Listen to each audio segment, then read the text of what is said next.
নানি, এই দেখো তোমার জন্য কি নিয়ে এসেছি আমি। কি এনেছিস? এ কি, তোর হাতে দাগ কিসের? তেমন কিছু না, আমারই দোষ। মালিকের দামি একটা থালা ভেঙে ফেলেছিলাম ভুলে, তাই আর কি। তোর সারা মুখে তো দেখি দাগ। চোখে কম দেখি বলে কি আমাকে বোকা বানাচ্ছিস? না নানি। কাল থেকে তোর আর ওই বাড়িতে কাজ করতে যেতে হবে না। দুইজন মিলে আবার আগের মতো ভিক্ষা করব। কি বলছো নানি? আগে না হয় ছোট ছিলাম, তাই তোমার সাথে ভিক্ষা করতাম। এখন আমার কাজ করার সামর্থ্য হয়েছে, তাও ভিক্ষা করব? মানুষ কি বলবে? মানুষরা আগে আমাদের ভিখারিনী বলে ডাকতো, এখনো তাই ডাকবে। মানুষের জন্য আমি আমার নাতনিকে প্রতিদিন এভাবে নির্যাতিত হতে দেখতে পারবো না।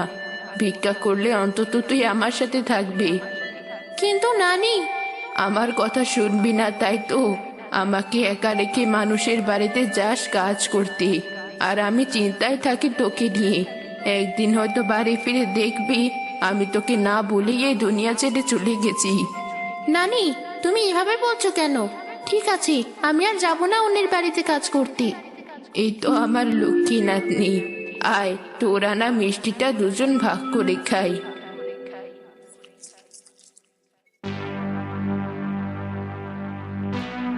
রাজামশাই, একটা সমস্যা হয়েছে।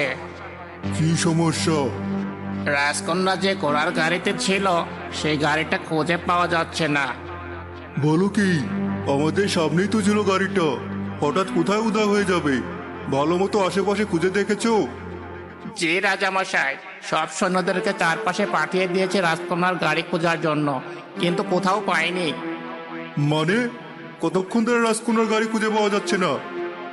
অনেক সময় পেরিয়ে গেছে রাজামশাই। আপনাকে চিন্তায় ফেলতে চাইনি বলে এতক্ষণ কিছু জানাইনি, কিন্তু এখন বাধ্য হয়ে আপনাকে জানাতে হচ্ছে। আমি একটু ঘুমিয়ে পড়েছিলাম, তাই তোমাদের এই অবস্থা।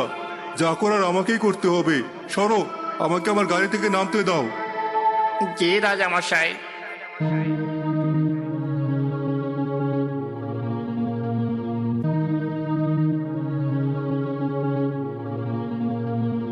রাজকন্যার 17তম জন্মদিনে আমি তো এই টিকলিটা তাকে উপহার দিয়েছিলাম। এই টিকলি এখানে, তো রাজকন্যা কোথায়? মরে গেলাম। কারো গঙ্গানির আওয়াজ শুনলাম মনে হয়। আওয়াজটা মনে হয় জঙ্গলের ভেতর থেকে এসেছে।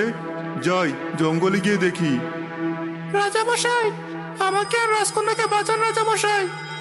ঘোড়াগুলোর হঠাৎ কে যেন হলো, জঙ্গলের দিকে চড়তে চড়তে গাছের সাথে ধাক্কা খেয়ে গাড়িটা উল্টে ফেলে দিল। বলো কি, আমার রাজকন্যা কোথায়? এতক্ষণে আমার সাথেই কথা বলছিল, কিছুক্ষণ ধরে চুপচাপ। গাড়ির চাকার নিচে আমার দুই পা আটকা পড়েছে বলে আমি নড়তেও পারিনি, আর রাজকন্যাকে সাহায্য করতে পারিনি। আমার রাজকন্যা ফুলবতী কোথায়? ওই তো আমার মেয়ে। কি হয়েছে তোর? কথা বল আমার সাথে। পানি? হ্যাঁ, একটু পানি ছিটিয়ে দেখি ওর মুখে।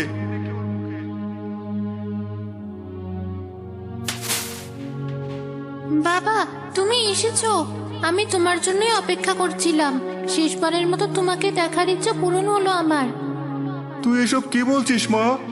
আমি এখনই সৈন্যদেরকে ডেকে আনছি তোকে কবিরাজের কাছে নিয়ে যাওয়ার জন্য। অনেক দেরি হয়ে গেছে। মাথায় যেখানে আঘাত লেগেছে সেখান থেকে অনেক রক্ত ঝরেছে।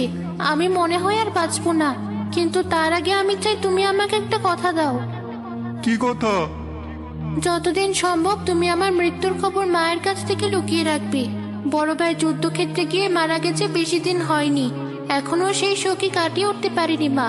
আমার মৃত্যুর খবর শুনলে মা হয়তো কষ্টেই মারা যাবে। কিন্তু তুমি আমাকে কথা দাও বাবা, আমার হাতে আর বেশি সময় নেই। ঠিক আছে, কথা দিলাম।